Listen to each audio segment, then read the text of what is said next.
ಓಂ ಸ್ಮೃತಿಪುರಾಣಾನಾಂ ಆಲಯಂ ಕರುಣಾಲಯಂ ನಮಾಮಿ ಭಗವತ್ಪಾದಶಂಕರಂ ಲೋಕಶಂಕರಂ ಶಂಕರಂ ಶಂಕರಾಚಾರ್ಯಂ ಕೇಶವಂ ಬಾದರಾಯಣಂ ಸೂತ್ರಭಾಷ್ಯಕೃತೌ ವಂದೇ ಭಗವಂತೌ ಪುನಃ ಪುನಃ. ಜೈ ಗುರುದೇವ್. ಜೈ ಶ್ರೀ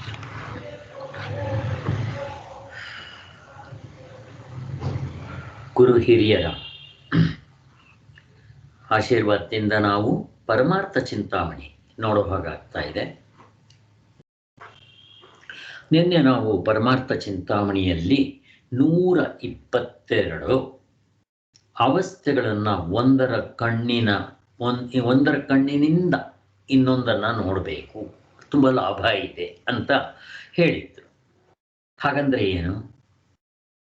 ಕನಸನ್ನ ಎಚ್ಚರದಿಂದ ನೋಡೋದು, ಎಚ್ಚರವನ್ನ ಕನಸಿಂದ ನೋಡೋದು. ಇದು ಆದ್ರೆ ನಮಗೊಂದು ಸಂಶಯ ಬರುತ್ತಲ್ಲಿ.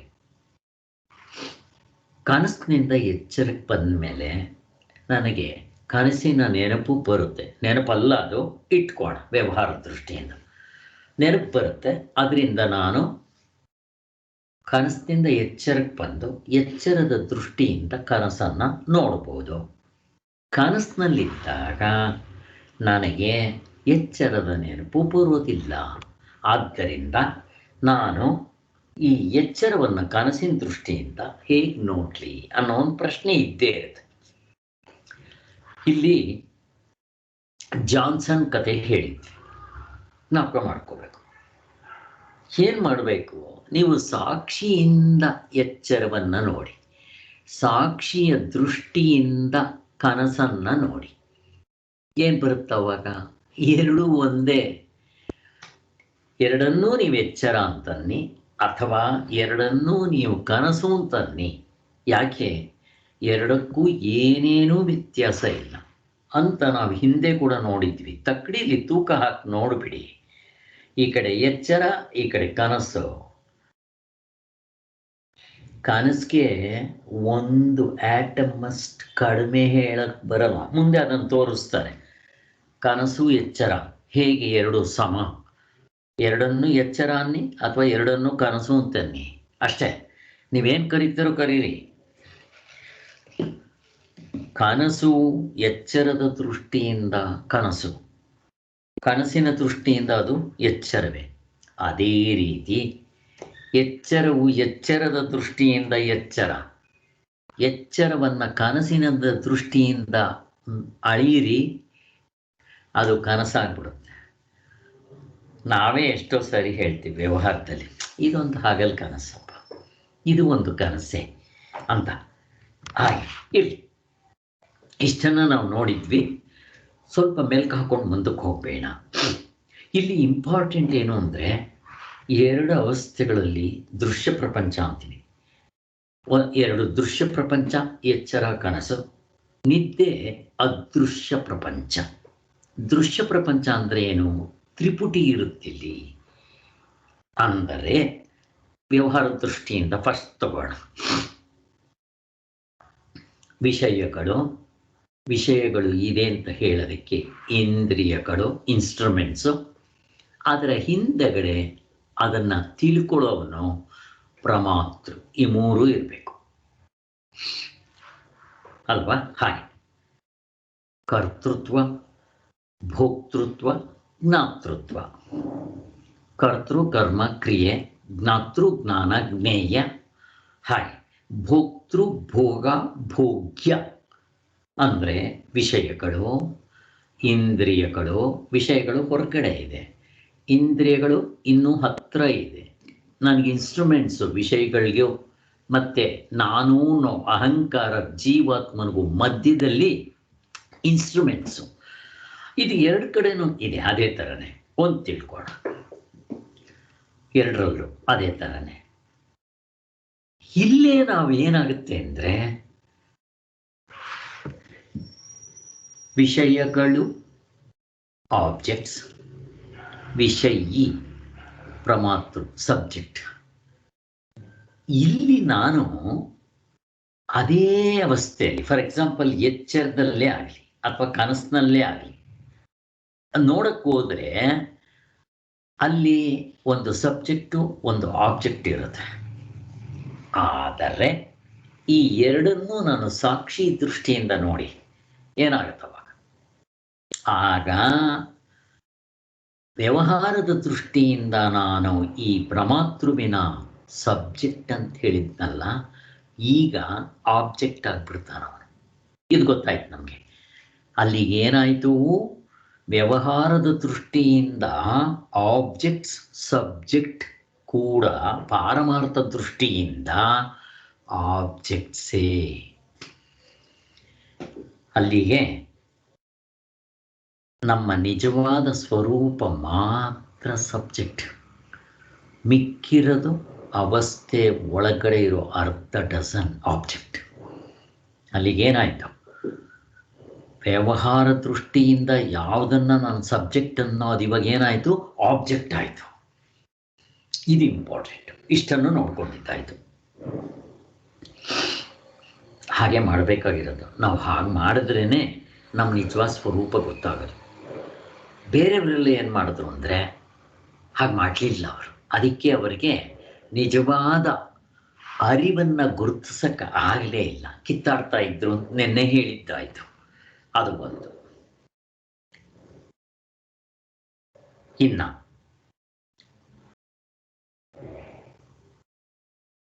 ಎಚ್ಚರವನ್ನು ಎಚ್ಚರದ ಕಣ್ಣಿನಿಂದಲೇ ನೋಡಿದರೆ ಅದನ್ನು ಪೂರ್ಣವಾಗಿ ನೋಡದಂತೆ ಆಗೋದಿಲ್ಲ. ಅವರೆಲ್ಲರೂ ಎಡವಿದ್ದಾಗೆ ಎಚ್ಚರವನ್ನು ಎಚ್ಚರದ ಕಣ್ಣಿಂದ ನೋಡಿದ್ರು ಅಷ್ಟೇ. ಕನಸನ್ನ ಎಚ್ಚರದ ಕಣ್ಣಿಂದನೇ, ನಿದ್ದೆಯನ್ನ ಎಚ್ಚರದ ಕಣ್ಣಿನಿಂದಲೇ.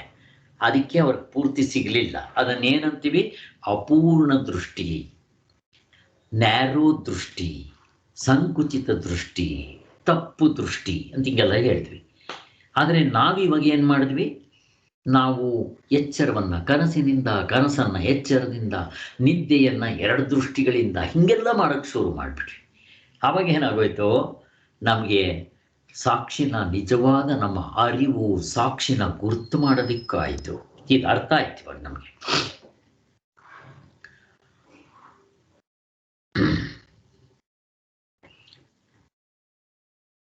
ಇದಿಷ್ಟು ನಿನ್ನೆ ಆಗಿತ್ತು. ಜಾನ್ಸನ್ ಕತೆ ಹೇಳಿದ್ದೆ, ಅದರಲ್ಲಿ ನಮ್ಗೆ ಸ್ಪಷ್ಟವಾಗಿ ಅರ್ಥ ಆಗ್ಬಿಡುತ್ತೆ. ಇನ್ನೊಂದೇನು ಅರ್ಥ ಆಗುತ್ತವಾಗ ನಮಗೆ, ಎರಡು ಅವಸ್ಥೆಗಳಿವು ಅಂದರೆ ಕನಸು ಎಚ್ಚರ, ಅವೆರಡಕ್ಕೂ ಒಂದೇ ತತ್ವ ಇದೆ ಕಾಮನ್ ಫ್ಯಾಕ್ಟರ್ ಆಗಿ. ಅವನ್ನೇ ನಾವು ಸಾಕ್ಷಿ ಅಂತನ್ನೋದು.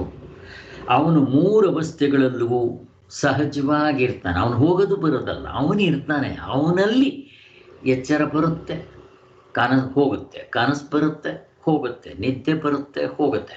ಒಂದೇ ಸಾರಿ ಮೂರು ತೋರಿಸಿ ನೋಡೋಣ, ತೋರ್ಸಕ್ಕೆ ಬರೋಲ್ಲ. ಈಗ ಎಚ್ಚರ ಇದೆ, ಕನಸು ನಿದ್ದೆ ಪಕ್ಕದಲ್ಲಿ ಹಿಡ್ರಿ ನೋಡೋಣ, ಇಡಕ್ಕೆ ಬರಲ್ಲ. ಒಂದಿದ್ದಾಗ ಇನ್ನೆರಡಿರಲ್ಲ.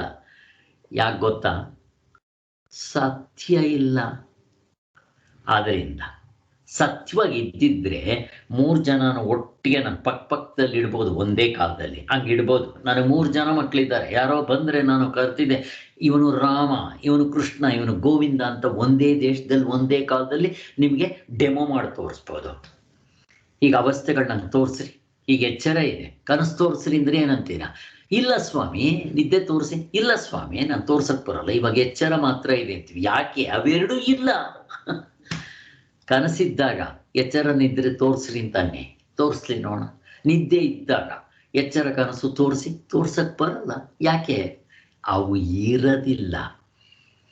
ಆದ್ರಿಂದಲೇ ಅವಸ್ಥೆಗಳು ನಿಜ ಅಲ್ಲ. ಅವಸ್ಥೆಗಳು ಅಂತಂದ್ರೆ ಅದರಲ್ಲಿ ಏನು? ಅವಸ್ಥೆ ಒಳಗಡೆ ಇರೋ ಅರ್ಧ ಡಜನ್ ನಿಜನಾ? ಅವಸ್ಥೆನೇ ಹೀಗಲ್ಲಾಡ್ತಾ ಇದೆ, ಸತ್ಯವಾಗಿರೋದಲ್ಲ. ಹಾವು ಅಂಥದ್ದು ಅವಸ್ಥೆ ಒಳಗಡೆ. ಹಾವಿಗೆ ಹಲ್ಲುಗಳಿದೆ, ಎಡೆ ಇದೆ, ಬಾಲ ಇದೆ, ನೀವು ಹೇಳ್ಕೊಳ್ಳಿ ಏನು ಬೇಕಾದರೂ. ಹಾವೇ ಇಲ್ಲ ಅಲ್ಲಿ ಸತ್ಯವಾಗಿ.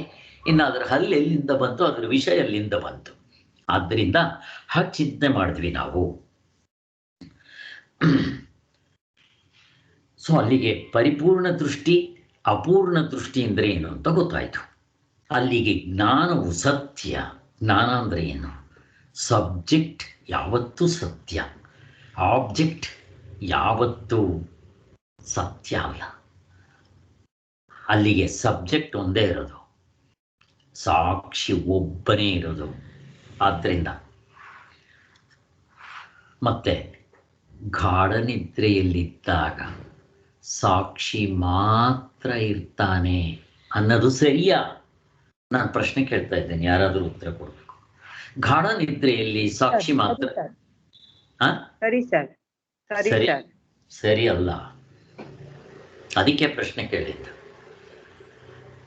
ಇಲ್ಲಿ ಸಾಕ್ಷಿ ಸಾಕ್ಷ್ಯ, ಸಬ್ಜೆಕ್ಟ್ ಇದೆ, ಆಬ್ಜೆಕ್ಟ್ ಇದೆ. ಆಬ್ಜೆಕ್ಟ್ ಇರೋದ್ರಿಂದ ಸಬ್ಜೆಕ್ಟ್ ಇರುತ್ತೆ. ಗಾಢ ನಿದ್ರೆಯಲ್ಲಿ ಆಬ್ಜೆಕ್ಟ್ ತೋರಿಸಿ ಸ್ವಾಮಿ, ಇಲ್ಲ ತಾನೆ? ಮತ್ತು ಸಬ್ಜೆಕ್ಟ್ಗೆ ಏನು ಕೆಲಸ ಅಲ್ಲಿ? ಕರೀಲೇಬೇಕಾಗಿಲ್ಲ, ಇರತ್ತವನೇ. ಅವನ್ ಸಬ್ಜೆಕ್ಟ್ ಅಂತ ಕರೆದ್ರೆ ಆಬ್ಜೆಕ್ಟ್ ಇಲ್ಲಿ ಅಂತ ಕೇಳ್ತೀನಿ ನಾನು. ಮತ್ತೆ ಹೆಸರೇ ತಪ್ಪು, ಸಾಕ್ಷಿ ತಪ್ಪು. ಎಲ್ಲಿ? ನಿದ್ದೆಲ್ಲಿ. ಎಚ್ಚರದಲ್ಲಿ ಕರೀರಿ, ಒಪ್ಕೊಂತೇನೆ. ಯಾಕೆ? ಅಲ್ಲಿ ಆಬ್ಜೆಕ್ಟ್ ಇದೆ, ಆದ್ರಿಂದ ಅಲ್ಲಿ ನೀವು ಕರೆದ್ರೆ ಅದಕ್ಕೊಂದು ಬೆಲೆ ಇದೆ. ಅರ್ಥ ಆಯ್ತಲ್ಲ? ನಾವು ಹಿಂದೆನೂ ಡಿಸ್ಕಸ್ ಮಾಡಿದ್ದೀವಿ ಇದ್ರ ಬಗ್ಗೆ. ಸೊ ಹಾಗಾಗಕ್ಕೆ ಸಾಧ್ಯ ಇಲ್ಲ. ನಾವು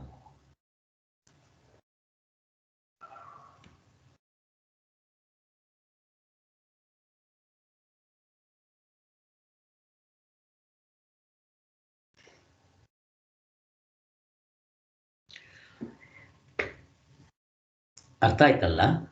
ಈಗ ಅವಸ್ಥೆಗಳಲ್ಲಿ ಹೇಳಿ, ಎಲ್ಲಿ? ದೃಶ್ಯ ಪ್ರಪಂಚದಲ್ಲಿ ಹೇಳ್ರಿ. ಸಾಕ್ಷಿ ಸಾಕ್ಷ್ಯ, ಸಬ್ಜೆಕ್ಟ್ ಆಬ್ಜೆಕ್ಟ್ ಒಪ್ಕೋಬಹುದು. ಯಾಕೆ? ಇಲ್ಲಿ ಆಬ್ಜೆಕ್ಟ್ ಇದೆ ಮತ್ತೆ ಸಬ್ಜೆಕ್ಟ್ ಇದೆ, ಎರಡು ಇದೆ, ಒಪ್ಕೋಬಹುದು. ಗಾಢ ನಿದ್ರೆಯಲ್ಲಿ ನೀವು ಸಬ್ಜೆಕ್ಟ್ ಅಂತ ಕರೀರಿ, ಸಾಕ್ಷಿ ಒಪ್ಕೋಣ. ಆಬ್ಜೆಕ್ಟ್ ಇದೆಯಾ? ಆಬ್ಜೆಕ್ಟ್ ಇಲ್ಲದೆ ಇದ್ಮೇಲೆ ಅದನ್ನ ಅನಾತ್ಮ ಇದೆಯಾ? ಈಗ ಅನಾತ್ಮ ಇಲ್ಲ ಸರ್, ಆತ್ಮ ಇದೆ ಅಲ್ಲ ಸರ್? ಆತ್ಮ ಇದೆ. ಈಗ ಅದಕ್ಕೆ ಸಬ್ಜೆಕ್ಟ್ ಅಂತ ಯಾಕೆ ಕರಿತೀರಾ? ನೀವು ಆತ್ಮ ಅಂತ ಕರೀರಿ. ಸಬ್ಜೆಕ್ಟ್ ಅಂತಂದ್ರೆ ಏನು? ಆಬ್ಜೆಕ್ಟ್ಗೆ ಆಪೋಸಿಟ್ ಆಗಿರೋ ಸಬ್ಜೆಕ್ಟು ಅಲ್ವಾ? ಎರಡು ವಸ್ತುಗಳು ಇವಾಗ ದೃಶ್ಯ ಪ್ರಪಂಚದಲ್ಲಿ ಹೇಳ್ರಿ, ಒಪ್ಕೋಣ. ಯಾಕೆ? ಅಲ್ಲಿ ಆಬ್ಜೆಕ್ಟ್ಸ್ ಇದೆ, ಆಬ್ಜೆಕ್ಟ್ಸ್ ಇರೋದ್ರಿಂದ ಸಬ್ಜೆಕ್ಟ್ ಇರಲೇಬೇಕು, ಒಪ್ಕೋಣ. ಗಾಢ ನಿದ್ರೆಯಲ್ಲಿ ಆಬ್ಜೆಕ್ಟ್ ತೋರಿಸಿಂತೀನಿ, ಇಲ್ಲ ತಾನೆ? ಮತ್ತು ಸಬ್ಜೆಕ್ಟ್ ಅಂತ, ಸಬ್ಜೆಕ್ಟ್ಗೆ ಏನು ಕೆಲಸ ಅಲ್ಲಿ? ಮತ್ತು ಅದನ್ನು ಸಬ್ಜೆಕ್ಟ್ ಅಂತ ಯಾಕೆ ಕರಿತೀರಾ? ಅಧ್ಯಾರೋಪ ದೃಷ್ಟಿಯಿಂದ. ಅಂದರೆ ಗಾಢ ನಿದ್ರೆಯಲ್ಲಿ ಅದನ್ನು ಸಾಕ್ಷಿ ಅಂತ ಕರೆಯೋದು ತಪ್ಪು. ಮತ್ತೇನಂತ ಕರಿಬೇಕು? ನಾನೇ ಇದ್ದೆ, ನಾನು ಬಿಟ್ಟು ಇನ್ಯಾರಿದ್ದಾರಲ್ಲಿ? ಯಾರು ಇಲ್ಲ ತಾನೆ? ಅದರಿಂದ ಅಲ್ಲಿ ಸಾಕ್ಷಿ ಹೊಂದೋದಿಲ್ಲ. ಕರೆದ್ರೆ ತಪ್ಪಂತಲ್ಲ, ಅಲ್ಲಿ ಕರಿತೀವಿ ನಾವು. ಗಾಢ ನಿದ್ರೆಯಲ್ಲಿ ಬರೀ ಸಾಕ್ಷಿ ಇದ್ದ ಅಂತ. ಸಾಕ್ಷಿ ಅಂದರೆ ಏನು? Subject. Object subject opposite words. ಎಲ್ಲ ಆಬ್ಜೆಕ್ಟ್ ಇರುತ್ತೋ ಅಲ್ಲಿ ಸಬ್ಜೆಕ್ಟ್ ಇರುತ್ತೆ. ಗಾಢ ನಿದ್ರೆಯಲ್ಲಿ ಆಬ್ಜೆಕ್ಟ್ಸ್ ಇಲ್ಲದೆ ಇದ್ದಾಗ ಅದು ಸಬ್ಜೆಕ್ಟ್ ಅಂತ ಯಾಕೆ ಕರಿತೀರಾ? ಅದು ಎಚ್ಚರದ ದೃಶ್ಯ ಪ್ರಪಂಚದಲ್ಲಿ ಕರೆದು ರೂಢಿಯಾಗಿ ನಾವು ಹಂಗೆ ಕರಿಬೇಕಷ್ಟೇ. ಬಟ್ ಆಬ್ಜೆಕ್ಟ್ ತೋರಿಸಿ ನನಗೆ ತೋರ್ಸಕ್ಕೆ ಬರಲ್ಲ, ಹಾಗೆ ಹೇಳ್ತಾ ಇರೋದು. ಈಗ ನಾನು ಪ್ರಶ್ನೆ ಕೇಳ್ತೇನೆ ನಿಮಗೆ. ಈಗ ಎಚ್ಚರ ಇದೆ, ಕನಸು ತೋರಿಸ್ರಿ ಅಂತೀನಿ, ತೋರಿಸ್ರಿ ನೋಡ. ಯಾಕೆ? ಇಲ್ಲ ಸ್ವಾಮಿ, ಅದು ಅಷ್ಟೇ. ನಿದ್ದೆ ತೋರಿಸ್ರಿ. ಸಾಕ್ಷಿ ಇದೆಯಲ್ಲ, ನಿದ್ದೆ ತೋರಿಸ್ರಿ ಅಂತೀನಿ ನಾನು, ತೋರ್ಸಕ್ಕೆ ಬರೋಲ್ಲ. ಯಾಕೆ? ಸತ್ಯವಾಗಿ ಇಲ್ಲದೆ ಇರೋದು. ಹಾಗೆ ಗಾಢ ನಿದ್ರೆಯಲ್ಲಿ ಎಚ್ಚರ ಇರಲ್ಲ, ಕನಸಿರಲ್ಲ, ನಿದ್ದೆ ಇರಲ್ಲ. ಇನ್ನೇನು? ನಿದ್ದೆಲಿದ್ವಿ, ಬಟ್ ಅಲ್ಲಿ ಅದು ನಿದ್ದೆ ನಮ್ಗೆ ಅನಿಸೋಲ್ಲ. ಅಲ್ಲಿ ನಿದ್ದೆ ಅನ್ನೋದು ಅಧ್ಯಾರೋಪ ದೃಷ್ಟಿಯಿಂದ. ನಿದ್ದೆಲಿದ್ದಾಗ ನಾನು ನಿದ್ದೆ ಮಾಡ್ತಾ ಇದ್ದೀನಿ ಅಂತ ಅನಿಸುತ್ತಾ? ಕನಸಿನಲ್ಲಿದ್ದಾಗ ಅದು ಕನಸು ಅಂತ ಅನಿಸುತ್ತಾ? ಹಾಗೆ ಈಗ ಎಚ್ಚರದಲ್ಲಿ ನಾನು ಎಚ್ಚರ ಅಂತ ಹೇಳ್ತೀನಿ. ಎಚ್ಚರ ಏನಪ್ಪ ಇವಾಗಿರೋದು? ಎಚ್ಚರ. ವಿಚಾರ ಮಾಡಿದ್ದಾರಾ? ನಾವು ವಿಚಾರ ಮಾಡಿದ್ದೀವ? ಮಾಡಿಲ್ಲ. ಎಚ್ಚರ ಅಂತ ಕರೀತೀವಿ. ಇವಾಗ ಏನಂತೀವಿ, ಸ್ವಾಮಿ ಕನಸೆ ಸ್ವಾಮಿ, ಹಂಗೆ ಇರಬೇಕು. ಇನ್ನೂ ಮುಂದಕ್ಕೆ ಹೋದರೆ ಸ್ವಾಮಿ ಅವಸ್ಥೆನೇ ಇಲ್ಲ ಸ್ವಾಮಿ, ಎಚ್ಚರನೂ ಅಲ್ಲ ಕನಸು ಅಲ್ಲ, ಮತ್ತೇನು ಆಮೇಲೆ ಅವಸ್ಥೆನೇ ಇಲ್ಲ, ಎಂಥದ್ದಿಲ್ಲ, ಆತ್ಮನಲ್ಲಿ ನಿಂತರೆ ಆತ್ಮ ಮಾತ್ರ ಇರೋದು. ಇದು ತಲೆ ತಿರುಗ್ದಂಗೆ ಆಗುತ್ತೆ. ಸಾಕು, ಎಷ್ಟು ಅರ್ಥ ಆದರೆ ಅಷ್ಟು ಅರ್ಥ ಮಾಡ್ಕೋಣ. ಓಕೆ, ಒಟ್ಟಿನಲ್ಲಿ ಮೂರು ಅವಸ್ಥೆಗಳಿಗೂ ಪಾರಮಾರ್ಥಿಕವಾಗಿ ಆತ್ಮನೇ. ಅಂದರೆ ಇದರ ತಿರುಳು ಆತ್ಮ. ಅಂದರೆ ಆತ್ಮ ಅಂದರೆ ಇನ್ಯಾರೋ ಎಲ್ಲೋ ವೈಕುಂಠದಲ್ಲಿರೋ ನಾರಾಯಣ ಅಂತ ತಿಳ್ಕೊಬೇಡಿ. ನಾನೇ ಅಂದರೆ ಈ ಮುಷ್ಟೆ ಮೊರೆ ಇಟ್ಕೋಬಾರ್ದು, ಚೆನ್ನಾಗಿ ತಿಳ್ಕೊಳ್ರಿ. ನಮ್ಮ ಇದರ ಹಿಂತಡಿಕೆ, ಇದಕ್ಕೂ ಆಧಾರವಾಗಿರೋ ಆ ಪರಮಾತ್ಮನೇ ಇರದೇ ಮೂರು ಅವಸ್ಥೆಗಳು ಪ್ರಪಂಚದಲ್ಲಿ. ಮೂರು ಬಿಟ್ಟು ನಾಲ್ಕನೇ ತೋರ್ಸಕ್ಕೆ ಬರಲ್ಲ, ಮೂರಕ್ಕೂ ಅವನೇ ಆಧಾರ. ಫಸ್ಟ್ ಮೂರು ಇದೆಯಾ, ಮೂರೇ ಇಲ್ಲ, ಹೆಂಗಿದೆ ನೋಡ್ರಿ. ಆದ್ದರಿಂದ ಹೀಗೆ ನಾವು ಚಿಂತನೆ ಮಾಡಿದಾಗ ಆತ್ಮ ಒಬ್ಬನೇ ಇರೋದು. ಆದ್ದರಿಂದ ಬ್ರಹ್ಮ ಸತ್ಯ, ಮಿಕ್ಕಿರೋದೆಲ್ಲ ಏನಲ್ಲ, ಪ್ರಶ್ನೆನೇ ಬರೋದಿಲ್ಲ ಅಂತ ಇಷ್ಟು ಗೊತ್ತಾಯ್ತು ನಮಗೆ. ಅಲ್ಲಿಗೆ ಜ್ಞಾನವು ಸತ್ಯವೋ, ಸಬ್ಜೆಕ್ಟ್ ಸತ್ಯವೋ, ಆಬ್ಜೆಕ್ಟ್ ಸತ್ಯವೋ ಅಂತ ಪ್ರಶ್ನೆ. ಯಾವತ್ತು ಸಬ್ಜೆಕ್ಟೇ ಸತ್ಯ, ಆಬ್ಜೆಕ್ಟ್ ಎಲ್ಲಿದೆ, ಆಬ್ಜೆಕ್ಟ್ ಇಲ್ಲದೆ ಇರೋದು, ಅದು ಗೊತ್ತಾಯಿತು. ಇಲ್ಲಿ ನಮಗೆ ಒಂದು 3 ಸಂಖ್ಯೆಗಳು ಪ್ರಶ್ನೆಗಳು ಬಂದಿತ್ತು, ಅದನ್ನು ಕ್ಲಿಯರ್ ಮಾಡ್ಕೊಂಡಿದ್ದಾಯಿತು. ಮೊದಲನೇ ಪ್ರಶ್ನೆ ಏನು, ಅಲ್ಲ ಸ್ವಾಮಿ, ಎಚ್ಚರದ ನೆನಪು, ಕನಸಿನ ನೆನಪು ಎಚ್ಚರದಲ್ಲಿ ಬಂದ್ಬಿಡುತ್ತೆ, ಆದರೆ ಎಚ್ಚರದ ನೆನಪು ಕನಸಿನಲ್ಲಿ ಬರಲ್ವೇ? ಕನಸಿನಲ್ಲಿ ನಾನು ಕನಸು ಕಾಣ್ತಾ ಇದ್ದಾಗ ಇದು ಕನಸು ಅಂತ ಅನ್ಸುತ್ತಾ? ಅನ್ಸಲ್ಲ. ಆದ್ದರಿಂದ ಮತ್ತೆ ಅಲ್ಲಿ ಹೆಂಗೆ ಮಾಡ್ತೀರಾ ಅಂತ ಪ್ರಶ್ನೆ ಕೇಳಿದ್ದ. ನಾವು ಎಚ್ಚರದಲ್ಲಿ, ಕನಸಿನಲ್ಲಿ ಎಚ್ಚರದ ನೆನಪು ಬರೋಲ್ಲ, ಎಚ್ಚರದಲ್ಲಿ ಕನಸು ನೆನಪು ಬರುತ್ತೆ ಅನ್ನೋದು ಪ್ರೂವ್ ಮಾಡೋಕ್ಕೆ ನಾವು ಹೋಗ್ತಾ ಇಲ್ಲ, ಮತ್ತು ನಮ್ಗೆ ಅದು ಬೇಕಾಗೋದು ಇಲ್ಲ. ಆದರೆ ಸಾಕ್ಷಿ, ನಮ್ಮ ನಿಜವಾದ ಸ್ವರೂಪ ಅರಿವು, ಅದನ್ನು ಗುರ್ಸಕ್ಕೆ ಹೋಗ್ತಾ ಇದ್ವಿ. ಇವಾಗ ನೋಡ್ರಿ, ಇದೇ ಪ್ರಶ್ನೆ, ಕನಸಿನಲ್ಲಿ ಎಚ್ಚರದ ನೆನಪು ಬರೋಲ್ಲ, ಈ ಎಚ್ಚರಕ್ಕೆ ಬಂದ ಮೇಲೆ ನನಗೆ ಕನಸಿನ ನೆನಪು ಬರುತ್ತೆ. ಇವೆರಡನ್ನು ನೋಡ್ತಾ ಇರೋನು ಯಾರು? ಅಂದರೆ ಕನಸಿನಿಂದ ಎಚ್ಚರಕ್ಕೆ ಬಂದ ಮೇಲೆ ಪಟ್ಟ ಎಕ್ಸ್ಪ್ಲೈನ್ ಮಾಡ್ತೀನಿ. ಕನಸಿನಲ್ಲಿದ್ದಾಗ ಅದು ಕನಸು ಅಂತಾನೋ ಅಥವಾ ಎಚ್ಚರದ ನೆನಪು ಅಲ್ಲಿಗೆ ಬರೋದಿಲ್ಲ ಅಂತ ಹೇಳ್ತೀನಲ್ಲ, ಇವು ಎರಡು ಯಾತ್ರಿಂದ ಗೊತ್ತಾಯ್ತೋ ಅದು ನನ್ನ ನಿಜವಾದ ಸ್ವರೂಪ. ನೋಡ್ರಿ ಹೇಗೆ ಹಿಡಿತಾರೆ ಹೊಳೆನರಸೀಪುರ ಸ್ವಾಮಿಗಳು, ಹೆಂಗೆ ತೋರಿಸ್ತಾರೆ ಅಂತ ಅವ್ರು ಹೇಳೋವರೆಗೂ ನಮಗೂ ಗೊತ್ತಾಗೋದಿಲ್ಲ. ಇದು ಹೇಳಿದ ಮೇಲೆ ನಾವು ಚೆನ್ನಾಗಿ ಪಟ್ಟ ಹಿಡ್ಕೊಂಡ್ಬಿಡ್ಬೇಕು ನೀವು, ಅದು ನಮಗೆ ಬೇಕಾಗಿರೋದು. ಇಷ್ಟು. ಎರಡನೇದು, ನಾವು ವಿಷಯ ಇವಾಗ ಒಂದೇ ಅವಸ್ಥೆಯಲ್ಲಿ ತಗೊಂಡು ನೀವು ಚರ್ಚೆ ಮಾಡಕ್ಕೆ ಹೋದ್ರೆ ನಮ್ಗೆ ಉತ್ತರ ಸಿಗೋದಿಲ್ಲ. ನಿಜವಾದ ಅರಿವು ಮಾಡಕ್ಕೆ ಹೋದ್ರೆ ಸಿಗಲ್ಲ. ಅದಕ್ಕೆ ಇವರೆಲ್ಲ ಎಡುವುದ್ರು ಅಂತ ಹೇಳಿದ್ದಿದ್ದು ಯಾರು? ಈ ಚಾರ್ವಾಕರು, ಲೋಕಾಯುತರು, ಸೈಂಟಿಸ್ಟ್ಗಳು, ಮತ್ತು ದರ್ಶನಕಾರರು, ವೆಸ್ಟರ್ನ್ ಫಿಲಾಸಫರ್ಸು, ಇವರೆಲ್ಲರೂ ಎಡವಿದ್ದು ಬರೀ ಎಚ್ಚರದನ್ನೇ ತಗೊಂಡು ಚಿಂತನೆ ಮಾಡಿದ್ರು. ಯಾಕೆ? ಎಚ್ಚರದಲ್ಲಿ ವಿಷಯಿ ಇರುತ್ತೆ. ನೀವು ಸಾಕ್ಷಿಯಾಗಿ ನಿಂತಾಗ ಈ ಸಬ್ಜೆಕ್ಟು ಕೂಡ ಆಬ್ಜೆಕ್ಟ್ ಆಗ್ಬಿಡ್ತಾನೆ ಅಂತ ಅಲ್ಲೇ ನೋಡಕ್ಕೆ ಬರಲ್ಲ. ಎಷ್ಟು ಸರ್ಕಸ್ ಬೇಕಾದರೂ ಮಾಡ್ರಿ, ಅಲ್ಲಿ ನೋಡ್ಕೊಳಕ್ಕೆ ಬರಲ್ಲ. ಅದಕ್ಕೆ ಎಚ್ಚರವನ್ನು ಕನಸಿನ ದೃಷ್ಟಿಯಿಂದಲೂ ಕನಸನ್ನು, ಎಚ್ಚರದ ದೃಷ್ಟಿಯಿಂದಲೂ ಇವೆರಡನ್ನು ನಿದ್ದೆ ದೃಷ್ಟಿಯಿಂದಲೂ ಅಳೀರಿ ಅಂತ ಹೇಳೋದು. ಅವಾಗೇನಾಗುತ್ತೆ, ಇಲ್ಲಿ ವ್ಯವಹಾರ ದೃಷ್ಟಿಯಿಂದ ಆಬ್ಜೆಕ್ಟ್ ಸಬ್ಜೆಕ್ಟ್, ಆಬ್ಜೆಕ್ಟ್ ಬಂದಿದೆ ಎಲ್ಲ ವಸ್ತುಗಳು, ಸಬ್ಜೆಕ್ಟ್ ಬಂದಿದೆ ನಮ್ಮ ಪ್ರಮಾತೃ. ನಾವು ಸಾಕ್ಷಿನಲ್ಲಿ ನಿಂತು ನೋಡಿದ್ರೆ ಈ ಸಬ್ಜೆಕ್ಟ್ ಆಗಿರೋ ಪ್ರಮಾತೃ ಆಬ್ಜೆಕ್ಟ್ ಗ್ರೂಪ್ಗೆ ಹೋಗ್ಬಿಡ್ತಾನೆ, ಅವನಲ್ಲಿ ಬಿಸಾಕಿ.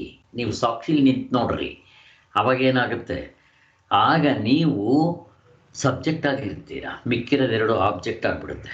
ವ್ಯವಹಾರ ದೃಷ್ಟಿಯಿಂದ ಸಬ್ಜೆಕ್ಟ್ ಆದವನು ಆಬ್ಜೆಕ್ಟ್ ಆಗಿಬಿಡ್ತಾನೆ. ಆದ್ದರಿಂದ ನಮಗೆ ಈ ಪ್ರಶ್ನೆ ಬರೋದಿಲ್ಲ. ಎರಡನೇ ಪ್ರಶ್ನೆ, ಹೀಗೆ ನಾವು ವಿಷಯವನ್ನೇ ವಿಚಾರ ಮಾಡಿದಂತಾಗುವುದರಿಂದ ವಿಷಯೀಯ ರಹಸ್ಯವನ್ನು ಹೇಗೆ ತಿಳಿದಂಗಾಯ್ತು? ನೀವು ಎಚ್ಚರದಲ್ಲೇ ನೋಡಕ್ ಬರಲ್ಲ. ಯಾಕೆ? ನಾವು ಎಚ್ಚರದಲ್ಲೇ ಇದ್ದೀವಿ. ನಿಮ್ಗೆ ಅದೇ ಹೇಳಿದ್ದು. ನಾಟಕ ಮಾಡೋನು ಆ್ಯಕ್ಟಿಂಗು ಮಾಡಬೇಕು. ನಾಟಕ ಫಿಲಮ್ ಅಲ್ಲ, ಆ್ಯಕ್ಟಿಂಗ್ ಮಾಡ್ತಾ ಇರಬೇಕು. ಹೊರಗಡೆ ಪ್ರೇಕ್ಷಕರ ಸ್ಥಾನದಲ್ಲಿ ಕೂತವನು ಹೆಂಗೆ ಆ್ಯಕ್ಟ್ ಮಾಡ್ತಾನೋ ಅದನ್ನು ನೋಡಬೇಕು. ಆಗುತ್ತಾ? ಆಗೋದಿಲ್ಲ. ಯಾಕೆ? ಎರಡೂ ಒಂದೇ ಸಾರಿ ನಾಟ್ ಪಾಸಿಬಿಲಿಟಿ. ಎಚ್ಚರದ ದೃಷ್ಟಿಯಲ್ಲಿ ನಾನು ಇದ್ದುಕೊಂಡು ಎಚ್ಚರದಲ್ಲಿರೋ ನನ್ನ ಸಾಕ್ಷಿ ಸ್ವರೂಪವನ್ನು ಗುರ್ಸಕ್ಕಾಗೋದಿಲ್ಲ. ಹೊಸ್ದಾಗಿ ನೋಡುವಾಗ, ಪಿಕ್ಚರ್ ನೋಡ್ತಾ ಇದ್ದಾಗ ಅಲ್ಲಿ ಆ ಹಳ್ಳಿಯವನಿಗೆ ಪಿಕ್ಚರ್ ರನ್ ಆಗ್ತಾ ಇದ್ದಾಗ ಸ್ಕ್ರೀನ್ ಗುರ್ತಿಸಕ್ಕೆ ಬರೋಲ್ಲ. ಅದಕ್ಕೆ ಪಿಕ್ಚರ್ ಆಫ್ ಮಾಡಬೇಕು, ಇಲ್ಲ ಇಂಟರ್ವೆಲ್ ಬರಬೇಕು ಅಂತ ನಾವು ನೋಡಿದ್ದೀವಿ. ಅದೇ ಥರ ಇಲ್ಲೂ ಕೂಡ. ಸೊ ನಾವು ಹೀಗೆ ಮಾಡಿರೋದ್ರಿಂದ ನಮಗೆ ಉತ್ತರ ಸಿಕ್ತು. ಇನ್ನು ಮೂರನೇ ಪ್ರಶ್ನೆ, ಅಲ್ಲ ಸ್ವಾಮಿ, ನೀವು ಎಚ್ಚರಿಕೆ ಇಂಪಾರ್ಟೆಂಟ್ ಕೊಟ್ಟಂಗಾಯ್ತಲ್ವಾ? ಯಾಕೆ ಅಂತಂದರೆ, ಇವಾಗ ನೀವು ವಿಚಾರ ಮಾಡೋದೇ ಎಚ್ಚರದಲ್ಲೇ ಅಂತ ಅವನ ಪ್ರಶ್ನೆ. ಅವನ ಮೂರನೇ ಪ್ರಶ್ನೆ ಏನು? ವಿಚಾರವು ಎಚ್ಚರದಲ್ಲೇ ಆಗ್ತಾ ಇದೆಯಲ್ಲ, ಆಗ ಎಚ್ಚರಕ್ಕೆ ಹೆಚ್ಚು ಪ್ರಾಶಸ್ತ್ಯ ಕೊಟ್ಟಂಗಾಯ್ತಲ್ಲ ಅಂತ ಅವನ ಪ್ರಶ್ನೆ, ಮೂರನೇ ಪ್ರಶ್ನೆ. ಇರ್ಲಿ ಬಿಡ್ರಿ, ಪರಮಾತ್ಮ ಮನಸ್ಸು ಮಾಡಿದ್ರೆ ಕನಸಿನಲ್ಲೂ ದರ್ಶನ ಕೊಟ್ಬಿಡ್ಬೋದು ಅಲ್ವಾ? ಮನಸ್ಸು ಮಾಡಿದ್ರೆ ಎಲ್ಲಿ ಯಾವ ಅವಸ್ಥೆಯಲ್ಲಿ ಬೇಕಾದರೂ ಕೊಡ್ಬೋದು. ಗಾಢ ನಿದ್ರೆಯಲ್ಲಿ ಕೊಡ್ಬೋದಾ ಸರ್? ಪ್ರಶ್ನೆ. ಗಾಢ ನಿದ್ರೆಯಲ್ಲಿ ನೀನು ಆತ್ಮನೇ ಆಗಿದ್ದೀಯ, ನಿನಗೆ ಆ ಪ್ರಶ್ನೆನೇ ಬರಲ್ಲ. ಎಲ್ಲಿ ನಿದ್ದೆಯಲ್ಲಿದ್ದಾಗ ಯಾರಿಗಾದ್ರೂ ಪ್ರಶ್ನೆ ಬರಲಿ ನಾನು ಯಾರು ಅಂತ? ಇಲ್ಲಿರೋ ಈ ಮುಷ್ಟೇ ನಾನು ಅಲ್ಲಿರೋದಿಲ್ಲ. ಪ್ರಶ್ನೆ ಎಲ್ಲಿ ಬರುತ್ತವಾಗ? ಪ್ರಮಾತೃನೇ ಇರಲ್ವೇ ಅಲ್ಲಿ? ಗಾಢ ನಿದ್ರೆಯಲ್ಲಿ ನಾವು ಆತ್ಮನಾಗಿರ್ತೀವಿ. ಹಗ್ಗ ಗೊತ್ತಿದ್ದವನು ಹಾವೆಲ್ಲಿ ಅಂತ ಕೇಳಬೇಕಾ? ಹಾಗೆ ಗಾಢ ನಿದ್ರೆಯಲ್ಲಿ ನಾವು ಆತ್ಮನಾಗಿದ್ದಾಗ ಅನಾತ್ಮ ಎಲ್ಲಿ ಅಂತ ಕೇಳ್ತೀವ? ಕೇಳಕ್ಕೆ ಸಾಧ್ಯನೇ ಇಲ್ಲ. ಅಲ್ಲಿ ಬೇಕಾಗಿಲ್ಲ, ನಾವು ಆತ್ಮನಾಗೇ ಇದ್ದೀವಿ. ಹಾಗಾದರೆ ಎಚ್ಚರದಲ್ಲಾಗಿಲ್ವಾ? ಇದ್ದೀವಿ. ಕನಸಿನಲ್ಲಿ ಇಲ್ವಾ ಆತ್ಮ? ಇದ್ದಾನೆ. ಮತ್ತು ಪ್ರಾಬ್ಲಮ್ ಏನು? ನನ್ನ ಪ್ರಶ್ನೆ ಉತ್ತರ ಕೊಡ್ಬೇಕು ನೀವು ಇವಾಗ. ಗಾಢ ನಿದ್ರೆಯಲ್ಲಿ ಆತ್ಮನಾಗಿದ್ದೀವಿ, ಎಚ್ಚರದಲ್ಲೂ ಆಗಿದ್ದೀವಿ, ನಿದ್ದೆಯಲ್ಲೂ ಆಗಿದ್ದೀವಿ. ಗಾಢ ನಿದ್ರೆಯಲ್ಲಿ ನಮ್ಗೆ ಪ್ರಶ್ನೆ ಬರೋದಿಲ್ಲ, ಆದರೆ ಎಚ್ಚರ ಕನಸಿನಲ್ಲಿ ನಮ್ಗೆ ಪ್ರಶ್ನೆ ಬರುತ್ತೆ. ಯಾಕೆ? ಯಾರಾದ್ರೂ ಉತ್ತರ ಕೊಡ್ಬೇಕು.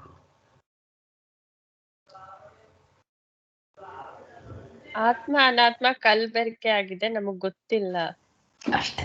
ಅದೇ ಪಾಯಿಂಟ್ ಬೇಕಾಗಿರೋದು ಅಲ್ಲಿ. ನಿದ್ದೆಲ್ಲ ಪ್ರಶ್ನೆ ಇಲ್ಲ, ಇರದೇ ಆತ್ಮ ಕಲಬೆರಕೆ ಎಲ್ಲಾಗಿದೆ. ಹಗ್ಗ ಒಂದೇ ಇದ್ದರೆ ನಿಮಗೆ ಹಾವಿನ ಭಯ ಎಲ್ಲಿರುತ್ತೆ? ಬೆಳಿಗ್ಗೆ ಹೊತ್ತು 12 ಗಂಟೆಯಲ್ಲಿ ನೀವು ಹಗ್ಗ ನೋಡ್ತೀರಾ? ಅಂದ್ಕೊಳ್ರಿ ಯಾರಾದ್ರೂ ನೋಡೋಣ ಹಾವು ಅಂತ. ಸಾಧ್ಯನೇ ಇಲ್ಲ. ಎಚ್ಚರ ಕನಸುಗಳಲ್ಲಿ ಕಲಬೆರಕೆ ಆಗಿದೆ. ದೋ ಆತ್ಮನಾಗಿದ್ದೀವಿ. ನಾವು ತಿಳ್ಕೊಳಕ್ಕೆ ಯಾಕೆ ಬರಲ್ಲ ಅಂದರೆ, ಎರಡು ಕಲಬೆರಕೆ, ಹಾವು ಹಗ್ಗ ಕಲಬೆರಕೆ ನಸ್ಗತ್ಲೇಲಿ ಎರಡಿಲ್ಲ ಅಲ್ಲಿ. ನೋಡ್ರಿ, ಗಾಢನೆ ಕನಸಿನಲ್ಲಿ ಏನು ಅನ್ಕೊತಾನೆ? ಭಿಕ್ಷುಕ ಅನ್ಕೊತಾನೆ. ಅದರ ಜೊತೆಗೆ ಆತ್ಮ ಇದ್ದಾನೋ ಇಲ್ವೋ ಅವನು ಹಿಂತಡಿಕೆಯಾಗಿ ಅವನು ಆತ್ಮನೇ. ಕನಸಿನಲ್ಲಿ ನಾನು ಭಿಕ್ಷುಕ ಅನ್ಕೊತಾನೆ. ಅಲ್ಲೇನಾಯಿತು? ಆ ಕನಸಿನ ಪ್ರಮಾತೃ ಭಿಕ್ಷುಕನು, ಅವನ ಹಿಂತಡಿಕೆ ನಿಜವಾಗಿಯೂ ಆತ್ಮನೇ ಇರೋದು, ಗಾಢ ನಿದ್ರೆಯಲ್ಲಿರೋ ಸ್ವರೂಪವೇ ಇರೋದು. ಅವೆರಡು ಕಲಬೆರಕೆ ಆಗಿದೆ ಅಲ್ಲಿ. ಅದರಿಂದ ಅವನಿಗೆ ನಿಜವಾದ ಬಿಟ್ಬಿಡ್ತಾನೆ. ಯಾಕೆ? ಅದಕ್ಕೆ ಆಕಾರ ಇಲ್ಲ, ಹೆಸರಿಲ್ಲ, ಕುಲ ಇಲ್ಲ, ಗೋತ್ರ ಇಲ್ಲ, ಗಂಧ ಇಲ್ಲ, ವಾಸನೆ ಇಲ್ಲ, ಮುಟ್ಟಕ್ಕೆ ಬರಲ್ಲ, ಇಂದ್ರಿಯಗಳಿಗೆ ಸಿಗಲ್ಲ. ಆದ್ದರಿಂದ ಅವನೇನು ಮಾಡ್ತಾನೆ? ಯಾವ್ದು ಸುಲಭವಾಗಿ ಸಿಗುತ್ತೋ ಅದೇ ನಾನು ಅಂದ್ಕೊಬಿಡ್ತಾನೆ. ಅಲ್ಲಿ ಮಾತ್ರ ಅಲ್ಲ, ಅಲ್ಲೇನೋ ಕನಸು ಸ್ವಾಮಿ, ಏನು ಗೊತ್ತಾಗಲ್ಲ, ಮೊಬ್ಬು ಆಯ್ತಪ್ಪ, ಎಚ್ಚರ ನಿಂದು ಅವಸ್ಥೆ. ಇಲ್ಲಿ ಯಾಕೆ ಕನ್ಫ್ಯೂಸ್ ಮಾಡ್ಕೊತೀಯ? ಇಲ್ಲೇನಾಗುತ್ತೆ? ಜನಕ ಮಹಾರಾಜ ಇರ್ತಾನೆ, ಅಲ್ಲಿ ಭಿಕ್ಷುಕ ಇದ್ದಾನೆ, ಜನಕ ಮಹಾರಾಜ ಇದ್ದಾನೆ. ಇಲ್ಲಿ ಜನಕ ಮಹಾರಾಜ ನಾನು ಅನ್ಕೊತಾನೆ, ಆದರೆ ಹಿಂತಡಿಕೆ ಇರೋ ಆತ್ಮನ ಇಲ್ಲೇನೋ ಬೆಳಕಿದೆ. ಮತ್ತು ಇಲ್ಲಿ ಮುಸುಕಿಲ್ಲ, ಏನೇನೂ ಇಲ್ಲ. ಕರೆಕ್ಟಾಗಿ ತಿಳ್ಕೊಬೇಕೋ ಇಲ್ವೋ? ತಿಳ್ಕೊಳಕ್ಕೆ ಬರುತ್ತಾ? ತಿಳ್ಕೊಳಕ್ಕೆ ಬರಲ್ಲ. ಇಲ್ಲೂ ಎರಡು ಕಲಬೆರಕೆ ಮಾಡ್ಕೊತಾನೆ. ಅದಕ್ಕೋಸ್ಕರ ನಮಗೆ ನಿದ್ದೆ ತಗೊಂಡೋಗೋದು. ಅವನು ಜನಕ ಮಹಾರಾಜನಿಗೆ ಕನಸು ಬಿದ್ದಾಗ ಗುರುಗಳ ಹತ್ರ ಓಡೋಗಿದ್ದೆ, ಏ ಸಚ್ಚೈ ಯಾವ ಓ ಸಚ್ಚೈ ಅಂತ ಅವನು ಪ್ರಶ್ನೆ ಕೇಳ್ತಾನೆ. ತುಂಬ ಚೆನ್ನಾಗಿದೆ, ಅದು ಗಟ್ ಮಾಡ್ಕೋಬೇಕು. ಎಚ್ಚರದಲ್ಲಿರೋ ಜನಕ ಮಹಾರಾಜ ನಾನಾನ, ಕನಸಿನಲ್ಲಿರೋ ಭಿಕ್ಷುಕ ನಾನಾನ. ನನಗೆ ಪ್ರಶ್ನೆ ಬಂದ್ಬಿಟ್ಟಿದೆ ಇವಾಗ, ಏ ಸಚ್ಚೈ ಯಾವ ಓ ಸಚ್ಚೈ. ನಾನು ಈ ಪಾಯಿಂಟ್ನ ಇಟ್ಕೊಂಡೆ. ಎಚ್ಚರದಲ್ಲಿ ಅವನ ಹೆಂಡತಿ ಸತ್ತೋಗ್ಬಿಟ್ಟಿದ್ರೆ ಅಳ್ದ ಇದ್ರೆ ಇವಾಗ ಕನಸಿನ ಹೆಂಡತಿಗೆ ಅಳಬೇಕಾ, ಎಚ್ಚರದ ಹೆಂಡತಿಗೆ ಅಳಬೇಕಾ ಅಂತ ಪ್ರಶ್ನೆ ಕೇಳಿದ್ದು. ಅದಕ್ಕೋಸ್ಕರ ಗುರುಗಳು ಇಲ್ಲೇ ನೋಡಿದ್ರೆ ಉತ್ತರ ಸಿಗೋದಿಲ್ಲ ನಿನಗೆ. ದೇವರು ಇನ್ನೊಂದು ಅವಸ್ಥೆ ಕೊಟ್ಟಿದ್ದಾನೆ, ನಿದ್ದೆ ಅವಸ್ಥೆ. ಪರೀಕ್ಷೆ ಮಾಡಿಬಿಡು, ಶಾಸ್ತ್ರೀಜಿ ಸ್ಟೈಲ್. ಅದನ್ನು ಪರೀಕ್ಷೆ ಮಾಡಿಬಿಡ. 24 ಗಂಟೆಯಲ್ಲಿ ಇದ್ದರೆ ಎಚ್ಚರ ತಪ್ಪಿದ್ರೆ ಕನಸು ಇಲ್ಲ ನಿದ್ದೆ ಒಂದು. ಅದನ್ನ ಯಾಕೆ ಬಿಡ್ತೀಯಾ? ಅದನ್ನು ಬಿಟ್ಟರೆ ಅಪೂರ್ಣ ದೃಷ್ಟಿ. ಪೂರ್ಣ ದೃಷ್ಟಿ ಬೇಕಾ? ಸಾರ್ವತ್ರಿಕ ಪೂರ್ಣ ದೃಷ್ಟಿ. ನಿದ್ದೆನೂ ಪರೀಕ್ಷೆ ಮಾಡಿಬಿಡ, ಸಿಕ್ಬಿಡುತ್ತವಾಗ ಅಂತ ಹೇಳಿದ್ರು. ನಿದ್ದೆ ಪರೀಕ್ಷೆ ಮಾಡಿದ್ರೆ ಇವ್ರು ಯಾರೂ ಬರೋದೇನ.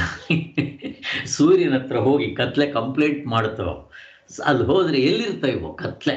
ಹಂಗಾಗುತ್ತೆ ನೋಡ್ರಿ ನಿದ್ದೆಯಲ್ಲಿ. ದೇವರು ಎಷ್ಟು ಚೆನ್ನಾಗಿ ತೋರಿಸ್ಕೊಟ್ಟಿದ್ದಾನೆ ದೇವರು. ಇದಕ್ಕಿಂತ ಇನ್ನೇನು ಸುಲಭವಾಗಿ ತೋರಿಸ್ಕೊಡ್ಬೇಕಪ್ಪ ದೇವರು. ಇಷ್ಟು ನಮ್ಗೆ ಅರ್ಥ ಆಯ್ತು ಇವಾಗ. ಅದರಿಂದ ಎಚ್ಚರದಲ್ಲಾದರೆ ಏನು, ದೇವರು ನಮಗೆ ದರ್ಶನ ಕೊಡ್ಬೇಕಾದ್ರೆ ಎಚ್ಚರಬೇಕಾದ್ರೂ ಕೊಡ್ಬೋದು, ಕನಸಿನಲ್ಲಿ ಕೊಡ್ಬೋದು. ನಿದ್ದೆಯಲ್ಲಿ ನಾವೇ ಆಗಿದ್ದೀವಿ, ಅಲ್ಲಿ ಪ್ರಶ್ನೆ ಇಲ್ಲ ಅನ್ನೋದಕ್ಕೆ ಇಷ್ಟೆಲ್ಲ ಮಾತಾಡಿದ್ದು. ಓಕೆ, ಅದು ಆಯಿತು. ಇನ್ನು ಅದೇ ಎಚ್ಚರದಲ್ಲಿ ನನಗೆ ದುಃಖ ಇರೋದು ಎಚ್ಚರದಲ್ಲಿ, ನನಗೆ ಕ್ವಶನ್ ಇರೋದು ಎಚ್ಚರದಲ್ಲಿ, ನನಗೆ ಉತ್ತರ ಬೇಕಾಗಿರೋದು ಎಚ್ಚರದಲ್ಲಿ, ನನಗೆ ಹುಟ್ಟಿದ್ದೀನಿ ಸಾಯ್ತೀನಿ ಅಂತಿರೋದು ಎಚ್ಚರದಲ್ಲಿ. ಈಗ ನನಗೆ ಎಚ್ಚರ ಸತ್ಯವಾಗಿದೆ. ಕನಸಿನಲ್ಲಿದ್ದರೆ ಇದೇ ಪ್ರಶ್ನೆ ಅಲ್ಲೂ ಹಾಕ್ಕೊಂತೀನಿ, ಅದು ಬೇರೆ. ಆದರೆ ಜೊತೆಗೆ ಸಾಧನೆ ಮಾಡೋದು ಎಚ್ಚರದಲ್ಲೇ. ಎಲ್ಲ ಕನಸಿನಲ್ಲೂ ಮಾಡ್ಬೋದು, ಕನಸಿನಲ್ಲೂ ಮಾಡ್ತಾನೆ. ಇರ್ಲಿ ನಿಜ, ಎಚ್ಚರದಲ್ಲೇ ನಾವು ಸಾಧನೆ ಮಾಡೋದು ಎಲ್ಲ ಎಚ್ಚರದಲ್ಲೇ. ಗುರು ಇರೋದು ಎಚ್ಚರದಲ್ಲೇ. ಈವನ್ ಕನಸಿನಲ್ಲೂ ಗುರು ಸಿಗ್ಬೋದಲ್ಲಿ. ಅಲ್ಲಿ ಬ್ರಹ್ಮಚೈತನ್ಯರು ನೋಡಿದ್ರೆ ಅಲ್ಲಿ ಅವನಿಗೆ ಜಪಮಾಲೆ ಕೊಡ್ತಾರೆ. ಆ ಜಪಮಾಲೆನ ಅವನು ಎಚ್ಚರಿಕೆ ಎತ್ಕೊಂಡ್ ಬರ್ತಾನೆ. ಏನ್ ಬೇಕಾದ್ರೂ ಹಾಕ್ಬೋದು. ಪರಮಾತ್ಮ ಮನಸ್ಸು ಮಾಡಿದ್ರೆ ಕನಸಿನಲ್ಲಿ ಬೇಕಾದ ನಮಗ್ ದರ್ಶನ ಒಬ್ರಿಗೆ 1000 ಜನಕ್ಕೆ ಒಬ್ರಿಗೆ ಯಾರಿಗಾದ್ರೂ ಆಗ್ಲಿ, ಆಗಿದೆಯೋ ಇಲ್ವೋ ಅದು ಬೇಕಾಗಿರೋದು. ನಮ್ಗೆ ಆಗ್ಲಿಲ್ಲ ಅಂದ್ರೆ ಆಗೋರು ಇದ್ದಾರೆ. ಮೋಕ್ಷ ಎಷ್ಟು ಜನಕ್ಕೆ ಆಗ್ಬಿಡುತ್ತೆ ಹಾಗಾದ್ರೆ? ಎಚ್ಚರದಲ್ಲಿ ಮೋಕ್ಷ ಎಷ್ಟು ಜನಕ್ಕೆ ಆಗ್ಬಿಡುತ್ತಪ್ಪ ಅದು ಹೇಳ್ರಿ ನೋಡ. ಹೋಗ್ಲೆ ಕೋಟಿಗೆ ಒಬ್ರು ಆಗಲ್ಲ ಮೋಕ್ಷ. ಹೆಂಗಿದೆ ನೋಡ್ರಿ ಎಚ್ಚರದಲ್ಲಿ. ತೋರಿಸ್ರಿ ನನಗೆ. ಆಗೋದಿಲ್ಲ ಅಲ್ವೋ? ಹಾಗೆ ಏನು ಮಾಡೋಕ್ಕಾಗಲ್ಲ. ಇದು ಹಾಗೆ ಎಂಥದ್ದು ಏನು ಮಾಡೋಕ್ಕಾಗಲ್ಲ.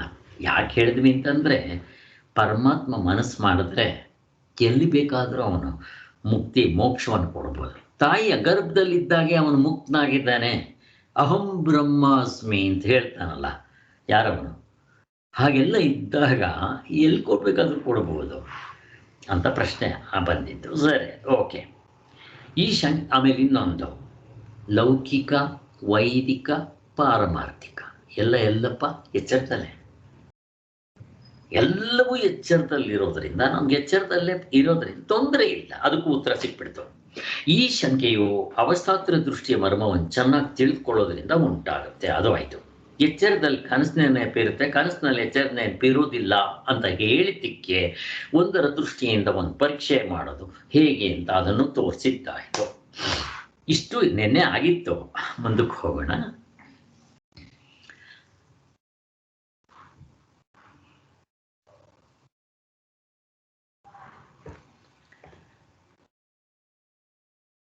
ವಿಕಲ್ಪ ಅಂದರೆ ಏನು ಅಂತ ನಿನ್ನೆ ಹೇಳಿದ್ರು, ಅದು ಅರ್ಥ ಆಯ್ತು ನಮಗೆ. ವಿಕಲ್ಪ ಅಂತಂದರೆ ನಿಜವಾಗಿ ಇಲ್ಲದೆ ಇರೋ ವಸ್ತು ಅನ್ನೋದು ಗೊತ್ತಾಯಿತು.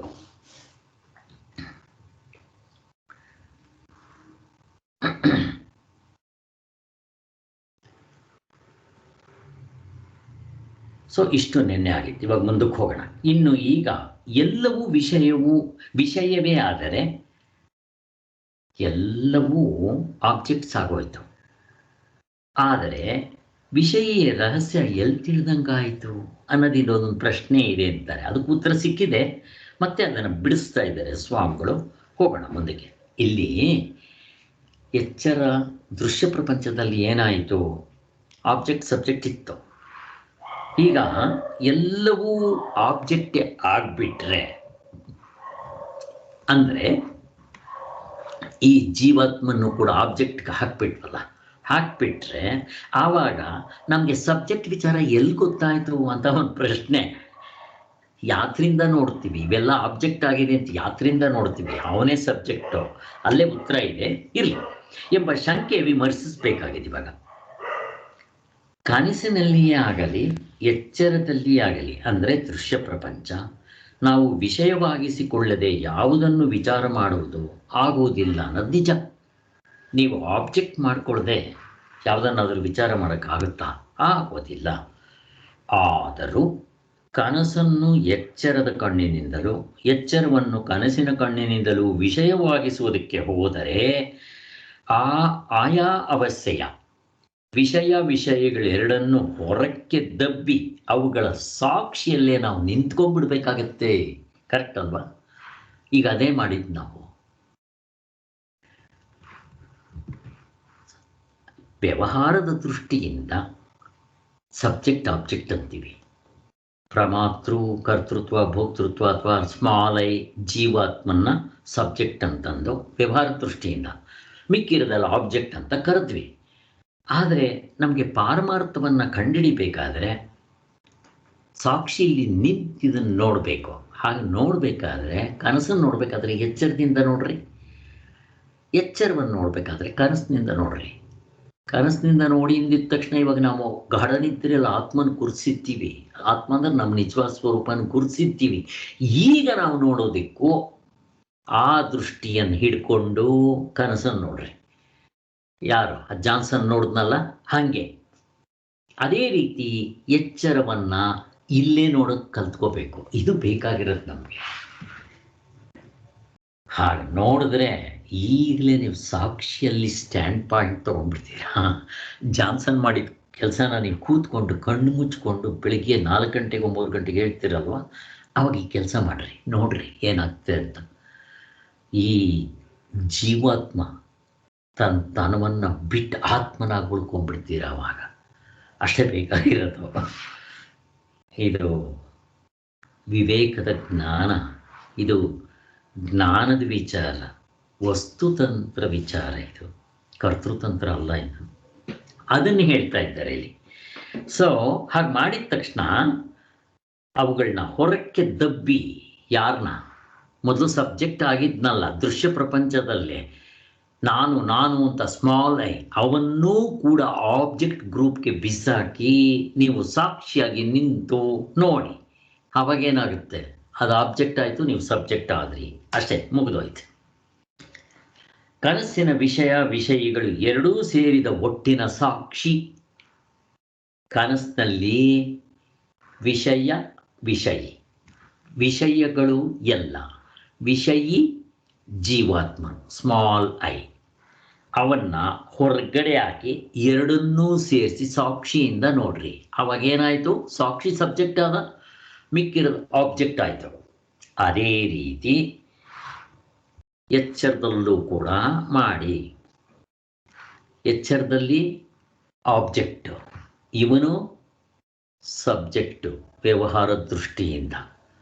ಈಗ ಇದನ್ನೂ ಕೂಡ ಆಬ್ಜೆಕ್ಟ್ ಗ್ರೂಪ್ಗೆ ಬಿಸಾಕಬೇಕು ಅಂತಂದ್ರೆ ಏನು? ನೀವು ಸಬ್ಜೆಕ್ಟಾಗಿ ನಿಂತ್ಕೊಂಡ್ರೆ ಇದು ಆಬ್ಜೆಕ್ಟ್ ಆಗಿಬಿಡುತ್ತೆ ತಾನಾಗಿ. ನೀವು ಆತ್ಮನಲ್ಲಿ ನಿಂತಾಗ ಇದು ಆಬ್ಜೆಕ್ಟ್ ಆಗಿಬಿಡುತ್ತೆ. ಆಬ್ಜೆಕ್ಟ್ ಆಯಿತು ಅಂದರೆ ಏನಾಯಿತು? ಹೊರಗಡೆ ಹೊರಟೋಯ್ತು, ಅನಾತ್ಮ ಆಗೋಯ್ತು. ಅನಾತ್ಮ ಆಯಿತು ಅಂದರೆ ಮತ್ತಿರೋದಲ್ಲ, ಅದು ಹಾವು.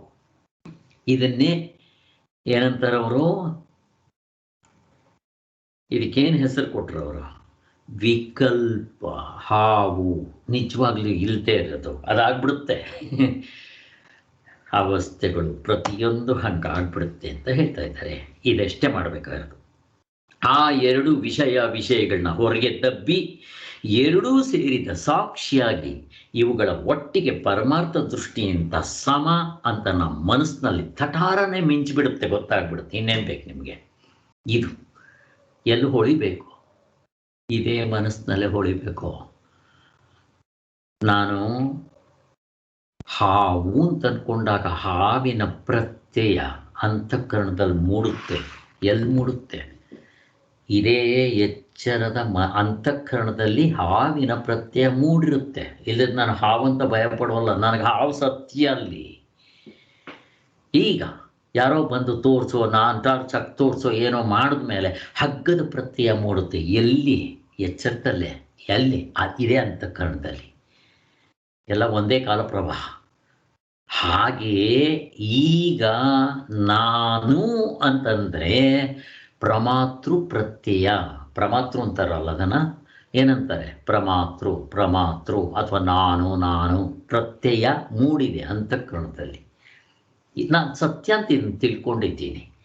ನನಗೆ ನಿಜವಾದ ಇನ್ನೊಂದು ಸತ್ಯ ಗುರುಗಳು ಶಾಸ್ತ್ರವೋ ತೋರಿಸ್ಕೊಟ್ಟಾಗ ಹೌದು ಗಾಢನಿದ್ರೆಯಲ್ಲಿ ನೋಡಿಕೊಂಡೆ. ಇವ್ರು ಬರೋಕ್ಕಾಗಲಿಲ್ಲ. ಇವ್ರಿಗೇನಿದ್ರು ಕನಸು ಅಥವಾ ಎಚ್ಚರದಲ್ಲಿ ಮಾತ್ರ ಎಂಟ್ರಿ. ಅಯ್ಯೋ, ಕನಸಿನಲ್ಲಿ ಇವನು, ಅವನು ಎಚ್ಚರದಲ್ಲಿ ಇವನಿಗೆ ಅಲ್ಲಿ ಎಂಟ್ರಿ ಇಲ್ಲ, ಅವನಿಗೆ ಇಲ್ಲಿ ಎಂಟ್ರಿ ಇಲ್ಲ. ಇವೆರಡಕ್ಕೂ ನಿದ್ದೆಯಲ್ಲಿ ಎಂಟ್ರಿ ಇಲ್ಲ ಅಂತ ಗೊತ್ತಾಯಿತು. ಯಾತ್ರಿಂದ ಗೊತ್ತಾಯಿತು? ಅದು ನನ್ನ ಸ್ವರೂಪ ಅಂತ ನಿಂತ್ಕೊಂಡ್ಬಿಟ್ಮೇಲೆ ಇವನಿಗೇನು ಕೆಲಸ ಇದೆ? ಇಷ್ಟೇ ನೋಡ್ರಿ, ಹೀಗೆ ಮಾಡ್ಬೋದು ಅಂತ ಹೇಳ್ತಾ ಇದ್ದಾರೆ. ಎರಡು ವಸ್ತುಗಳಲ್ಲಿಯೂ ಒಂದೇ ರೂಪದಿಂದಿರುವ ಸಾಕ್ಷಿಯನ್ನು ಒತ್ತೆಟ್ಟೆಗಿಟ್ಟು ಎಚ್ಚರ ಕನಸುಗಳ ವಿಭಾಗವನ್ನು ಒಂದಕ್ಕೊಂದನ್ನು ಹೋಲಿಸಿದರೆ ಅವುಗಳಲ್ಲಿ ಯಾವ ತಾರತಮ್ಯವೂ ಇಲ್ಲ. ಅವುಗಳಲ್ಲಿ ಒಂದಿರುವಾಗ ಮತ್ತೆರಡು ಇರೋದಿಲ್ಲ ಅಲ್ವಾ? ಈಗ ಎಚ್ಚರ ಇದೆ, ಕನಸು ನಿದ್ದೆ ತೋರಿಸಿ ಇರಲ್ಲ. ಕನಸಿದ್ದಾಗ ಕನಸು ಅನ್ನೋದಲ್ಲ, ಎಚ್ಚರ ಅಂತಾನೆ ಅನಿಸುತ್ತೆ. ಅವಾಗ ಕೇಳ್ರಿ, ಅವಾಗ ಎಚ್ಚರ ಇರಲ್ಲ, ನಿದ್ದೆ ಇರಲ್ಲ. ಎಚ್ಚರ ಅಂದರೆ ಈ ಎಚ್ಚರ ಇರಲ್ಲ ಅಲ್ಲ, ಸಾರಿ, ಅವನಿಗೆ ಆ ದೃಷ್ಟಿಯಿಂದ ಕನಸಿರಲ್ಲ. ಅವಾಗ ಇದು ಕನಸಾಗ್ಬಿಟ್ಟಿರುತ್ತೆ ನಮಗೆ. ಅವನಿಗೆ ಹೋಗಿ ನಿದ್ದೆಯಲ್ಲಿದ್ದಾಗ ಎಚ್ಚರ ಕನಸು ತೋರ್ಸಕ್ಕೆ ಬರೋಲ್ಲ. ಯಾಕೆ? ಅವು ಇಲ್ಲ. ಹಗ್ಗ ಕಂಡಾಗ ಹಾವು ಎಲ್ಲಿರುತ್ತೆ? ಅಥವಾ ಯಾವುದಾದ್ರೂ ಒಂದು ಕಂಡಾಗ ಎರಡಿರಲ್ಲ. ಈಗ ನಾನು ಹಾವು ಅಂತ ಅಂದ್ಕೊಂಡಾಗ ಅವನು ನೆಲದ ಬಿರ್ಕೊಂತ ಟೋಪಿ ಬಿಡ್ತಾನೆ, ಅವನು ಬೇರೆ, ಇವನಲ್ಲ. ಎರಡೂ ಇರೋದಿಲ್ಲ. ಹಾವು, ನೆಲದ ಬಿರುಕು, ನೀರಿನ ಕೋಡಿ, ಹೂವಿನ ಮಾಲೆ, ಮೂರು ಒಟ್ಟಿಗೆ ಇರಕ್ಕೆ ಸಾಧ್ಯ ಇಲ್ಲ. ಒಂದನ್ನು ಕನ್ಫ್ಯೂಸ್ ಮಾಡ್ಕೊತೀವಿ ನಾವು.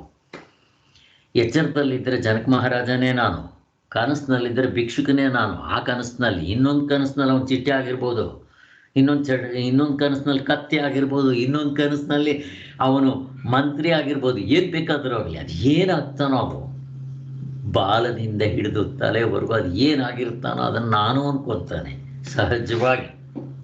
ಈ ಎಚ್ಚರ ಕನಸುಗಳಲ್ಲಿ ಮಾತ್ರ ಅಲ್ಲ, ಮತ್ತೆ ಹುಟ್ಟು ಬಂದರೂ ಅದೇ. ನಾಯಿಯ ಹುಟ್ಟು ಬಂದರೆ ಬಾಲದಿಂದ ಹಿಡಿದು ತಲೆವರೆಗೂ ಎಷ್ಟು ಸೇರಿ ನಾನು ಅಂತಾನೆ ನಮಗಿರೋದು. ಯಾರಾದರೂ ಬಾಲ ಮುಟ್ಲಿ ನಾಯಿದು ಗೊರ್ರನ್ನುತ್ತದು. ಯಾಕೆ? ಅಲ್ಲೆಲ್ಲ ಪೂರ್ತಿ ನಾನೇ ಇರುವೆ ಹೋಗ್ತಾ ಇರುತ್ತೆ. ಅದಕ್ಕೆ ಹೇಳ್ಕೊಡ್ಬೇಕಾ? ಮುಟ್ಟಕ್ಕೆ ಹೋಗ್ರಿ, ಪಕ್ಕದಲ್ಲಿ ಓಡೋಗುತ್ತದು. ಯಾಕೆ? ನಾನು ಬೇರೆ ತಪ್ಪಿಸ್ಕೊಳ್ಬೇಕು. ನನ್ನ ಜೀವದ ಮೇಲೆ ಆಸೆ, ನಾನು ನನ್ನದ್ರ ಮೇಲೆ ಮೋಹ ಇರುತ್ತದು ಪ್ರತಿಯೊಂದಕ್ಕೂ. ಹಾಗೆ ಅಂತ ತಿಳ್ಕೊಬೇಕು. ಒಂದಿರುವಾಗ ಮತ್ತೊಂದು ಎಲ್ಲಿ ಹೇಳಿ. ಒಂದು ಪಾಠಕೋಪನಿಷತ್ತು ಒಂದು ಮಂತ್ರ ಇದಕ್ಕೆ ಸೂಟ್ ಆಗುತ್ತೆ. ಹೇಳಿ, ಒಂದ್ ನಿಮಿಷ ಹೇಳಿ. ಸ್ವಪ್ನಾಂತಂ ಜಾಗರಿತಾಂತಂ ಚ ಉಭೌ ಯೋನೇನ ಪಶ್ಯತಿ ಮಹಾಂತಂ ವಿಭುಮಾತ್ಮಾನಂ ಮತ್ವಾ ಧೀರೋನ ಶೋಚತಿ ಕಾಂಕ್ಷತಿ. ಅದರ ಅರ್ಥ ಏನು? ಕನಸಿನ ವಸ್ತುಗಳನ್ನು, ಎಚ್ಚರದ ಪದಾರ್ಥಗಳನ್ನು ಯಾವ ಆತ್ಮನ ಸನ್ನಿಧಾನದಿಂದ ಮಾನವನ್ನು ಕಾಣುತ್ತಾನೆಯೋ ಅಂತಹ ಮಹಾತ್ಮನು ವಿಭುವು ಆದ ಆತ್ಮನನ್ನು ತಿಳಿದ ಧೀರನು ದುಃಖಿಸುವುದಿಲ್ಲ. ಎಚ್ಚರ, ಕನಸು, ನಿದ್ರೆಗಳೆಂದು ಮೂರು ಅವಸ್ಥೆಗಳಿರುತ್ತವೆ ಅಲ್ಲವೇ? ಎಚ್ಚರವಿದ್ದಾಗ ಕನಸಿಲ್ಲ, ಕನಸಿದ್ದಾಗ ಎಚ್ಚರವಿಲ್ಲ, ನಿದ್ರೆಯಲ್ಲಂತೂ ಎಚ್ಚರವೂ ಇಲ್ಲ, ಕನಸೂ ಇಲ್ಲ. ಎಚ್ಚರ, ಕನಸು, ತನಿ ನಿದ್ರೆಗಳನ್ನೇ ಜಾಗೃತಾವಸ್ಥಾ, ಸ್ವಪ್ನಾವಸ್ಥಾ, ಸುಷುಪ್ತಾವಸ್ಥಾ ಎಂದು ಕರೆಯುತ್ತಾರೆ. ಸಕಲ ಮಾನವರಿಗೂ ಈ ಮೂರು ಅವಸ್ಥೆಗಳು ಇರುತ್ತವೆ. ಇದನ್ನೇ ವೇದಾಂತದಲ್ಲಿ ಅವಸ್ಥಾತ್ರ ಎಂದು ಕರೆಯುತ್ತಾರೆ. ವೇದಾಂತದಲ್ಲಿ ಅವಸ್ಥಾತ್ರ ವಿವೇಕದಿಂದ ಆತ್ಮನು ಸಚ್ಚಿದಾನಂದ ಸ್ವರೂಪನು ಎಂದು ತಿಳಿಸಿರುತ್ತಾರೆ. ಎಚ್ಚರದ ಪ್ರಮಾತೃವು ಕನಸನ್ನು ನೋಡಲಾರ, ಕನಸಿನ ಪ್ರಮಾತೃವು ಎಚ್ಚರವನ್ನು ನೋಡಲಾರನು. ಇವರಿಬ್ಬರು ಸುಷುಪ್ತಿಯನ್ನು ನೋಡಲಾರರು. ಆದರೆ ನಮ್ಮೆಲ್ಲರ ಅನುಭವದಲ್ಲಿ ಅವಸ್ಥಾತ್ರಯಗಳ ಅನುಭವವು ಇದೆಯಲ್ಲವೇ? ಹೌದು. ಈ 3 ಅವಸ್ಥೆಗಳನ್ನು ಏಕಕಾಲದಲ್ಲಿ ಅರಿಯುತ್ತಿರುವವನೇ ಪ್ರತ್ಯೇಗಾತ್ಮನು. ಇವನು ನಮ್ಮೊಳಗೆ ಇರುತ್ತಾನೆ. ಎಚ್ಚರವನ್ನು, ಸ್ವಪ್ನವನ್ನು, ಸುಷುಪ್ತಿಯನ್ನು ನಿರ್ವಿಕಾರನಾಗಿದ್ದುಕೊಂಡು ಅರಿಯುತ್ತಿರುವವನೇ ಆತ್ಮ. ಇವನೇ ಪ್ರತ್ಯೇಗಾತ್ಮ, ಇವನೇ ಪರಬ್ರಹ್ಮ ಎಂದು ತಿಳಿಯಬೇಕು. ಈ ಪ್ರತ್ಯೇಕಾತ್ಮನು ನಮ್ಮಗಳ ಒಳಗೆ ಇದ್ದುಕೊಂಡಿರುತ್ತಾನೆ. ಇವನು ಮಹಾಂತನೂ ವಿಭುವು, ಸರ್ವಾಂತರನು, ಸರ್ವಾತ್ಮನೂ ಆಗಿರುತ್ತಾನೆ. ತ್ರಿಪುಟಿಗಳನ್ನೇ ಬೆಳಗುತ್ತಿರುವ ಅವಸ್ಥಾತ್ರಯ ಸಾಕ್ಷಿಯಾದ ಆತ್ಮನೇ ತಾನೆಂದು ತಿಳಿದ ಧೀರನಿಗೆ ಶೋಕ ಮೋಹಗಳಿರುವುದಿಲ್ಲ. ನಮ್ಮೊಳಗಿರುವ ಈ ಆತ್ಮನೇ ಪರಬ್ರಹ್ಮವೆಂದು ಶ್ರುತಿಗಳು ಹೇಳುತ್ತಿದೆ. ನೋಡಿದ್ರ ಎಷ್ಟು ಅರ್ಥ ಇದೆ ಇಲ್ಲಿ. ಮುಕ್ತನಾದವನ ಸ್ಥಿತಿ ಹೇಳ್ತಾ ಇರೋದು. ಮುಕ್ತನಾದವನು ಎಚ್ಚರವನ್ನ, ಕನಸನ್ನ ಪೂರ್ಣವಾಗಿ ಸಾಕ್ಷಿಯಾಗಿ ನಿಂತು ಯಾರು ನೋಡ್ತಾರೋ ಅವನು ಮಹಾಂತಂ ವಿಭು. ಅವನು ಹೆದರ್ಕೊಳ್ಳೋದಿಲ್ಲ ಯಾವುದಕ್ಕೂ ಅಂತ ಹೇಳ್ತಾರೆ. ಅವನ ಶೋಕ ಮೋಹಗಳೇ ಇಲ್ಲ, ಮುಕ್ತನಾಗ್ಬಿಟ್ಟಿರ್ತಾನೆ ಅಂತ. ಹಾಗೆ ಸೊ ಪೂರ್ತಿ ಅದರ ಅರ್ಥ ಅಲ್ಲಿ ಬಂದ್ಬಿಟ್ಟಿದೆ. ಪ್ರಮಾತ್ರ ಬಂತಲ್ಲ, ಎಚ್ಚರದಲ್ಲಿ ಇರೋ ಪ್ರಮಾತ್ರ ಅಲ್ಲಿಗೆ ಹೋಗಕ್ಕಾಗಲ್ಲ, ಕನಸಿನಲ್ಲಿ ಇರೋ ಪ್ರಮಾತ್ರ ಇಲ್ಲಿ ಬರೋಕ್ಕಾಗಲ್ಲ. ಆ ಎಲ್ಲಾ 3 ಇದರಲ್ಲೂ ಸಾಕ್ಷಿಯಾಗಿ ರೂಪದಲ್ಲಿ ನೋಡ್ತಿರೋವನು ಆತ್ಮನೇ. ಅವನೇ ಎಲ್ಲ ಬೆಳಗ್ತಿರೋದು.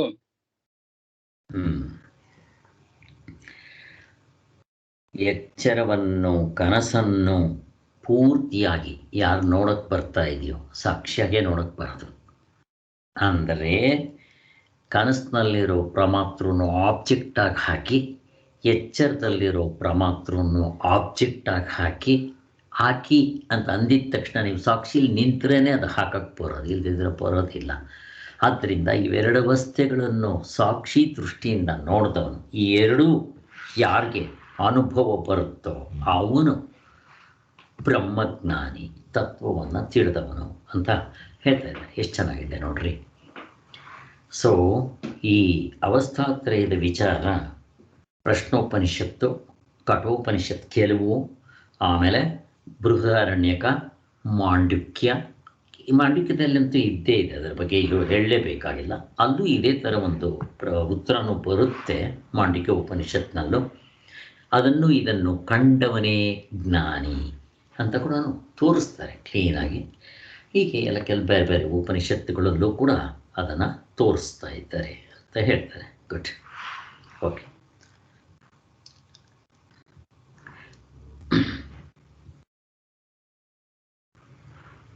ಸೊ ಅಲ್ಲಿಗೆ ಒಂದಿರುವಾಗ ಮತ್ತೊಂದು ಎಲ್ಲಿಯೂ ಇರುವುದೇ ಇಲ್ಲವೆಂದು ಸಿದ್ಧವಾಗಿರುವುದರಿಂದ ಸಾಕ್ಷಿ ಚೈತನ್ಯವೇ ತನ್ನಲ್ಲಿ ಯಾವ ಮಾರ್ಪಾಡು ಇಲ್ಲದೆ 2 ರೂಪಗಳನ್ನು ತಾಳ್ತಾ ಇರುತ್ತೆ. ಇದು ಇಂಪಾರ್ಟೆಂಟು. ಸ್ವಾಮಿ, ಹಗ್ಗ ಗೊತ್ತಾಯಿತು ಸ್ವಾಮಿ, ಹಾವು ಇಲ್ಲ, ಸೆರೆ ಅಲ್ಲಿ ಸೆರೆ. ಆದರೆ ಇಲ್ಲಿ ಚಿನ್ನ ಗೊತ್ತಾಯಿತು ಸ್ವಾಮಿ, ಒಡವೆನೂ ತೋರ್ತಾ ಇದೆಯಲ್ಲ, ಏನು ಮಾಡಬೇಕು? ಈಗ ನೀವು ಒಡವೆ ಅಂತ ಏನು ತಿಳ್ಕೊಂಡಿದ್ದೀರೋ ಅದೇನದು ಚಿನ್ನವೇ. ಚಿನ್ನ ಬೇರೆ, ಒಡವೆ ಬೇರೆ. ತೋರಿಸ್ರಿ, ತೋರ್ಸಕ್ಕೆ ಬರೋಲ್ಲ. ಅಲ್ಲಿಗೆ ನಾವು ಪ್ರಪಂಚ ಮೊದಲು ಇದನ್ನು ಅನಾತ್ಮ, ಅನಿತ್ಯ, ಅಶಾಶ್ವಿತಂ, ದುಃಖಾಲಯ ಅಂತ ಕರೆದಿದ್ದು ಇವಾಗ ಏನಾಯಿತು? ಅಲ್ಲಿ ನಿಂತು ಮತ್ತಿದನ್ನು ನೋಡುವಾಗ ಇದು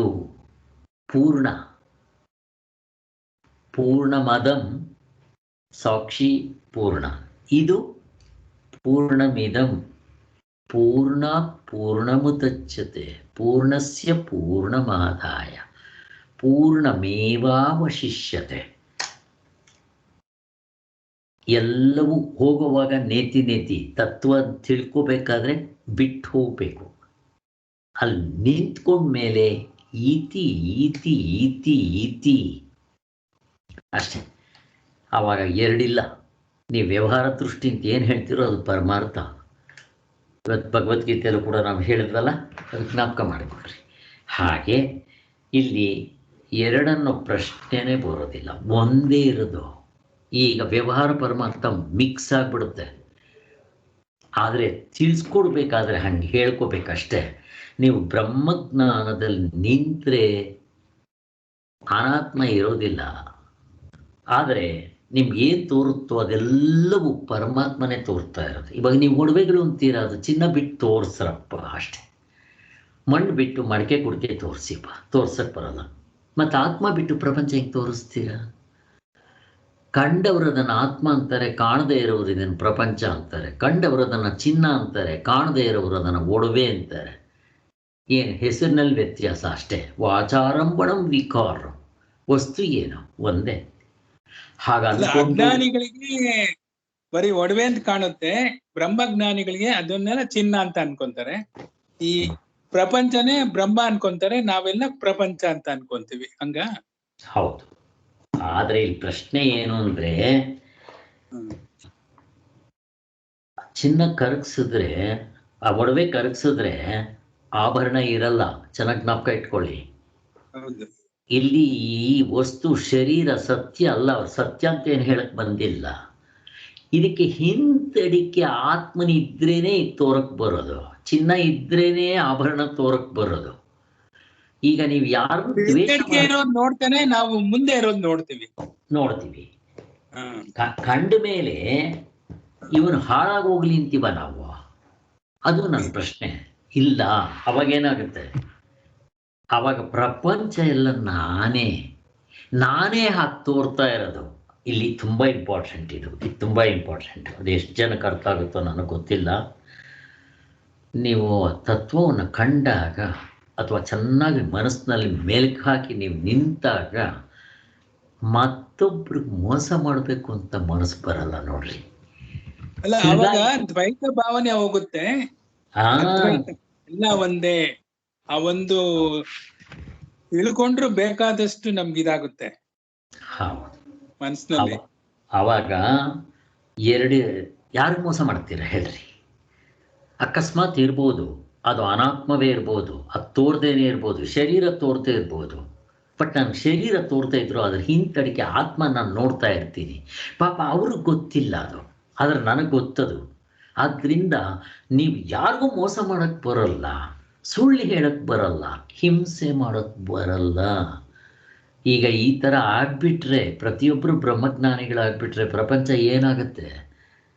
ರಾಮರಾಜ್ಯವಾಗ್ಬಿಡುತ್ತೆ. ಅಷ್ಟು ಜನ ಬ್ರಹ್ಮಜ್ಞಾನಿಗಳಾಗೋದು ಬೇಡ್ರಪ್ಪ. ಯಾವ ಕಾಲದಲ್ಲೂ ಇರಲಿಲ್ಲ, ಸತ್ಯಯುಗದಲ್ಲೂ ಹಂಗಿರಲಿಲ್ಲ. ರಾಮ ಒಬ್ಬನೇ ಇದ್ದಿದ್ದು, ಆ ಒಬ್ಬನಿದ್ರೆ ಸಾಕು. ಆ ರಾಜ್ಯ ಹೆಂಗಿರುತ್ತೆ? ರಾಮರಾಜ್ಯ ಸುಖ, ನೆಮ್ಮದಿ, ತೃಪ್ತಿ ತಾಂಡವಾಡ್ತಾ ಇರುತ್ತೆ. ಮತ್ತು ಅವಾಗ ಹೆಂಗಿರಬೇಕು? ಒಬ್ರಿಗೊಬ್ರಿಗೆ ಅನ್ಯೋನ್ಯದಿಂದ, ಪ್ರೇಮದಿಂದ, ಸಹನೆ, ತಾಳ್ಮೆ, ಅನುಕಂಪ ಪ್ರತಿಯೊಬ್ಬರಲ್ಲೂ ತಾಂಡವಾಡ್ತಾ ಇದ್ದರೆ ಇದನ್ನು ಏನಂತ ಕರಿತೀವಪ್ಪ ನಾವು? ಅದನ್ನು ಹೇಳ್ತಾ ಇದ್ದಾರೆ ಅವರು. ಸೊ ಆದ್ದರಿಂದ ಇಲ್ಲಿ ಆವಾಗ ಅದು ತಾಕುತ್ತೆ. ಎರಡು ರೂಪಗಳನ್ನು ತಳಿತಾ ಇರುತ್ತೆ. ಮತ್ತೊಂದು ಘನತತ್ವವು ಮನಸ್ಸಿಗೆ ತಾಕುವುದು. ಇನ್ನೊಂದ್ಸರಿ ಓದ್ತೀನಿ ನೋಡ್ರಿ, ತುಂಬ ಚೆನ್ನಾಗಿದೆ. ಒಂದೇ ಇರುವಾಗ, ಅವುಗಳಲ್ಲಿ ಒಂದಿರುವಾಗ ಮತ್ತೊಂದು ಎಲ್ಲಿಯೂ ಇರುವುದೇ ಇಲ್ಲವೆಂದು ಸಿದ್ಧವಾಗಿರುವುದರಿಂದ ಸಾಕ್ಷಿ ಚೈತನ್ಯವೇ ತನ್ನಲ್ಲಿ ಯಾವ ಮಾರ್ಪಾಡು ಇಲ್ಲದೆ ಎರಡು ರೂಪ ಆಗಲಿ ಮೂರು ರೂಪ ಆಗಲಿ ತೋರ್ಕೊತಾ ಇರುತ್ತೆ. ಅದು ಎಚ್ಚರವಾಗಲಿ, ಕನಸಾಗಲಿ, ನಿದ್ದೆ ಆಗಲಿ, ಅದು ಅದರಲ್ಲೇನು ಬದಲಾವಣೆ ಆಗೋದಿಲ್ಲ, ಹಾಗೇ ತೋರ್ಕೊತಾ ಇರುತ್ತೆ. ಅದಕ್ಕೆ ಅದು ಪೂರ್ಣಮದಂ, ಇದು ಪೂರ್ಣಮಿದಂ ಅಂತ ಹೇಳೋದು. ಆ ವಿಷಯಗಳ ಒಟ್ಟು ರಹಸ್ಯವನ್ನೇ ಅನಾಯಾಸವಾಗಿ ಬಿಡಿಸಿ ತಿಳಿಸಿಕೊಂಡಂತೆ ಆಗುವುದು. ಆದ್ದರಿಂದ ವಿಷಯ ಒಂದನ್ನೇ ವಿಚಾರ ಮಾಡದಂತ ಆಯಿತೆಂಬ ಶಂಕೆ ಸರಿಯಲ್ಲ. ಅದು ಆಯಿತು, ಉತ್ತರ ಸಿಕ್ತು. ಇನ್ನು ಎಲ್ಲ ವಿಚಾರವು ಎಚ್ಚರದಲ್ಲೇ ಆಯ್ತಲ್ಲ ಅನ್ನೋ ಒಂದು ಪ್ರಶ್ನೆ, ಅದಕ್ಕೂ ಕೂಡ ನಮ್ಗೆ ಉತ್ತರ ಸಿಕ್ಕಿದೆ. ಆ ಆಕ್ಷೇಪವು ಉಳಿತಷ್ಟೇ. ಇದಕ್ಕೆ ಸಮಾಧಾನ ಕಂಡುಕೊಳ್ಳುವುದು ಕಷ್ಟ ಏನು ಬೇಕಾಗಿಲ್ಲ. ಯಾಕೆ? ವಿಚಾರವು ಎಚ್ಚರದಲ್ಲಾಗಬಾರ್ದು ಅಂತ ಕಟ್ಟೇನಾದರೂ ಇದೆಯೇನೋ? ಕನಸಿನಲ್ಲೂ ಆಗ್ಬೋದು, ನಿದ್ದೆಲ್ಲಾಗ್ಬೋದು. ನಿದ್ದೆಲ್ಲಂತೂ ನಾವು ಗಾಢ ಸ್ವರೂಪರೇ ಆಗಿರ್ತೀವಿ. ನಮಗೆ ಬಂದಿರುವ ಸಂಶಯಗಳೆಲ್ಲ ಎಚ್ಚರದಲ್ಲಿ ಆಗಿರದೆ ಅವುಗಳನ್ನು ಪರಿಹರಿಸುವ ಯುಕ್ತಿಗಳನ್ನು ಕಂಡುಕೊಳ್ಳುವುದು ವಿಚಾರವು ಎಚ್ಚರದಲ್ಲಿ ಆಗುವುದು ಸ್ವಾಭಾವಿಕವಾಗಿದೆ. ಆದರೆ ಎಚ್ಚರದ ದೃಷ್ಟಿಯೊಂದನ್ನೇ ಅವಲಂಬಿಸಿ ವಿಚಾರ ಮಾಡುವುದು ತಪ್ಪು. ಅದಕ್ಕೋಸ್ಕರನೇ ನಾವು ಸಾರ್ವತ್ರಿಕ ಪೂರ್ಣ ಅನುಭವ ಅಂತ ಕನಸನ್ನೂ ಪರೀಕ್ಷೆ ಮಾಡಬೇಕು, ನಿದ್ದೆಯನ್ನೂ ಪರೀಕ್ಷೆ ಮಾಡಬೇಕು. ಆದರೆ ಅದನ್ನು ಹೇಗೆ ಮಾಡಬೇಕು? ಎಚ್ಚರದ ದೃಷ್ಟಿಯಿಂದ ನಿದ್ದೆ ಮತ್ತು ಕನಸನ್ನು ಪರೀಕ್ಷೆ ಮಾಡೋದಲ್ಲ. ಎಚ್ಚರದ ದೃಷ್ಟಿಯಿಂದ ಹೇಗೆ ಪರೀಕ್ಷೆ ಮಾಡಿದ್ವೋ, ಕನಸು ಕಾಣುವಾಗ ಹೇಗೆ ಕಾಣುತ್ತೋ ಅದರಿಂದ ಚಿಂತನೆ ಮಾಡಬೇಕು.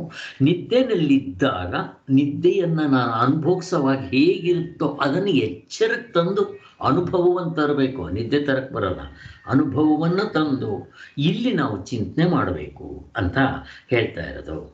ಆದ್ದರಿಂದ ಈ ರೀತಿ ನಾವು ಚಿಂತನೆ ಮಾಡಿದ್ದಾದರೆ ಸಂಶಯಗಳಲ್ಲಿ ಎಚ್ಚರದಲ್ಲಿ ಆಗಿರುವುದರಿಂದ ಅವುಗಳನ್ನು ಪರಿಹರಿಸುವ ಯುಕ್ತಿಗಳನ್ನು ಕಂಡುಕೊಳ್ಳುವ ವಿಚಾರವು ಎಚ್ಚರದಲ್ಲಿ ಆಗುವುದು ಸ್ವಾಭಾವಿಕವಾಗಿದೆ. ಆದರೆ ಎಚ್ಚರದ ದೃಷ್ಟಿಯೊಂದನ್ನೇ ಅವಲಂಬಿಸಿ ವಿಚಾರ ಮಾಡುವುದು ತಪ್ಪು. ಈ ದೃಷ್ಟಿಯಲ್ಲಿ ಏನು ದೋಷ ಇದೆ ಎಂಬುದನ್ನು ಮೊದಲೇ ಹೇಳಿದೆ. ಬರೀ ಎಚ್ಚರದ ದೃಷ್ಟಿ ಸಂಕುಚಿತ ದೃಷ್ಟಿ, ಮತ್ತು ಅವಿದ್ಯಾ ದೃಷ್ಟಿ, ಅಜ್ಞಾನ ದೃಷ್ಟಿ, ತಪ್ಪು ದೃಷ್ಟಿ ಅಂತ ಎಲ್ಲ ಹೇಳಿದೆ. ಅದು ಗೊತ್ತಾಯ್ತು ನಮಗೆ.